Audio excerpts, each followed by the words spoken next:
আসসালামু আলাইকুম বন্ধুরা।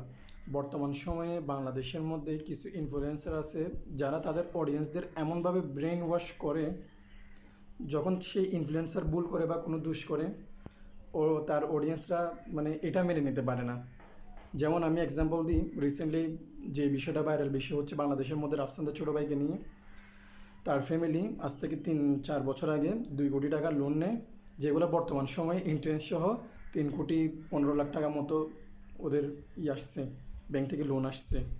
তো এই বিষয়টা নিয়ে যখন সাইদ আবদুল্লাহ ভাই কথা বলেন, সাইদ আবদুল্লাহ ভাইকে রাফসানের অডিয়েন্সদের, সব অডিয়েন্স না, কিছু অডিয়েন্সরা এমনভাবে কথা শোনাচ্ছে বা এমনভাবে ওনার কমেন্টে গিয়ে গালি দিচ্ছে যেগুলো নেওয়ার মতো না।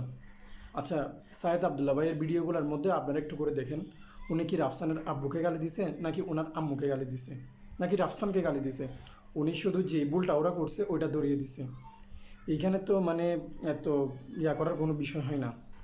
উনি ইনফ্লুয়েন্সার, ঠিক আছে, বিষয়টা চাইলে ওরা নিজেদের মধ্যে করে বলতে পারতো, কিন্তু রাফসানদা ছোটো ভাইয়ের ফ্যামিলিকে অনেক আগে থেকেই ব্যাংক থেকে নোটিশ দেওয়া হচ্ছে এই বিষয়টা নিয়ে, যে আপনাদের ব্যাংকের টাকা এখনও পরিশোধ করা হয়নি। যেহেতু ওনারা বিষয়টার প্রতি খেয়াল দেয় না, এই জন্য সাইদ আবদুল্লাহ ভাই বিষয়টাকে সামনে নিয়ে আসছে। এখন আজকালকার আমরা অডিয়েন্সরা মনে করি যে যখনই কেউ এরকম কথা বলে, সে ফেম পাওয়ার জন্য বলতেছে, না হয় তাকে ছোটো করার জন্য বলতেছে। না, এরকম না, এটা একদমই ভুল কথা। একজন মানুষ ভুল করবে, আরেকজন মানুষ ধরিয়ে দিবে, এটাই স্বাভাবিক। কিন্তু আমাদের বর্তমান সময়ে বাংলাদেশের কিছু অডিয়েন্স আছে যাদের ব্রেন এমনভাবে ওয়াশ হয়েছে, যখন তাদের কোনো ফেভারিট ইউটিউবার বা ফেসবুক ব্লগার, যে কোনো ক্যাটাগরির হতে পারে, সে ভুল করলে যখন অন্য আরেকজন এই বিষয়টা নিয়ে প্রতিবাদ করে বা কথা বলে, তার অডিয়েন্সরা এসে একেবারে কমেন্টটা আচ্ছা মতো যা আছে দুলিয়ে দেয়, বলে ইত্যাদি। না, এরকম না। একজন মানুষ ভুল করবে, আরেকজন মানুষ স্বাভাবিকভাবে এটা ধরিয়ে দিবে, এটাই নিয়ম।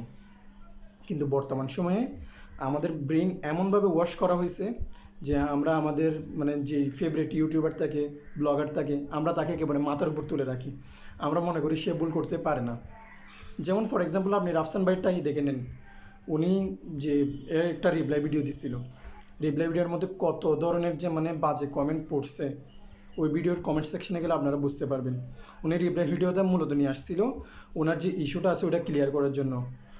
এখন হয়ে গেছে উল্টা, ক্লিয়ার হওয়ার বদলে হয়ে গেছে আরও কি বলবো, উনি উল্টাপাল্টা যা তা বলছে। এরপর সাইদ আবদুল্লাহ ভাই ওইটার একটা রিপ্লাই দিছে, বলতে স্যার আফসান রিপ্লাই দিতে আসে বিষয়টা ক্লিয়ার করতে এসে নিজেই ফেসে গেছে, নিজেই সবাইকে সব কিছু বলে দিছে। এর থেকে খারাপ আর কিছু হতে পারে না। সো এখনও সময় আছে। আপনারা যে অডিয়েন্সরা আছেন, আমি সবার উদ্দেশ্যে বলতেছি না, শুধু যারা ব্রেন ওয়াশ হয়েছে তাদের উদ্দেশ্যে কথাগুলো বলতেছি। প্লিজ একটু ঠান্ডা মাথায় চিন্তাভাবনা করে দেখেন। একজন মানুষের ভুল হতে পারে, আরেকজন মানুষ তাকে দরিয়ে দিবে।